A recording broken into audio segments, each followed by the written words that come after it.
Hello, bit of an early morning video today, but Nick Dutch back on the camera. Hi there, how the heck's it going? Got a cool PM. It says, sorry to bother you, you're a busy guy, you're probably aware of Michael Persinger and the Koren helmet. It just sprang to mind it's relevant to our previous discussion of strange experiences and what, if any, conclusions we can draw from them. The two vids are God and the Brain, the Persinger God Helmet and Visions of God, Enlightenment, Self and the Brain, how the brain changes with final enlightenment, both on a channel called a Brain Psi. Okay, the God Helmet, for those of you who don't know, is basically like an adjusted either bicycle or motorcycle helmet with magnets and electromagnets and that kind of stuff in it. And a person will be placed into a darkened room blindfolded with this helmet on, and basically, different forms of electromagnetic activity would be directed into the brain, and the person wearing the helmet would have some strange experiences, which some people might assume are the same type and kind as those who are having other forms of religious or spiritual experiences. I think it's a straw man argument to assume that because there is some similarities of experience between something which is physically generated and something which is generated through meditation or religious practices, that they are both the same. Now, this is actually quite a common way of thinking and acting by people who are hard skeptics. They will be just as dishonest as the fundamentalist, literalist, creationists when it comes to matters of consciousness and trying to poo-poo or to somehow destroy an argument about the hypothetical possibility of something of spiritual nature. Now, challenging literalism, whether it's New Age spiritualist literalism, okay, or the same variety of fundamentalist thinking found within the atheist and skeptic community, is a good thing.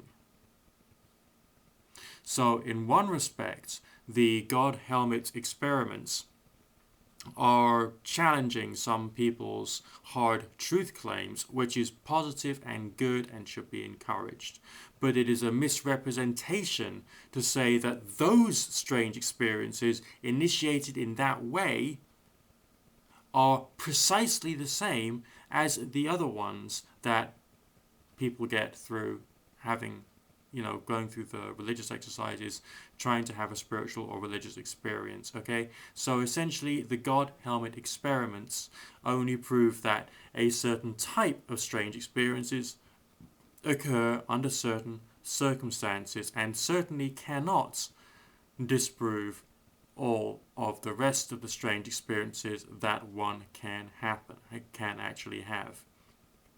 Yes, this does bring up the question of basically what is real and what is illusionary.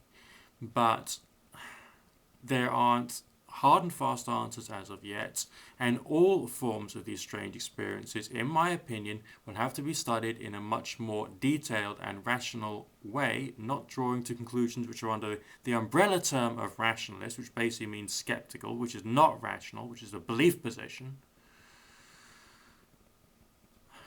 in order for us to try and assess more about us as a species, because the strange experiences that I talk about happen to people, okay?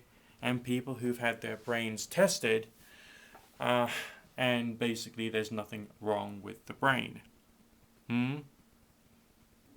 Which by its very nature disproves the God Helmet ideas, if you get my drift. So, once again, I'm going to have to say we've got more questions than we've got answers, and we cannot intellectually or properly rationally say that the God Helmet experiments or experiences disprove angels, psychic connection, telepathy, God, anything.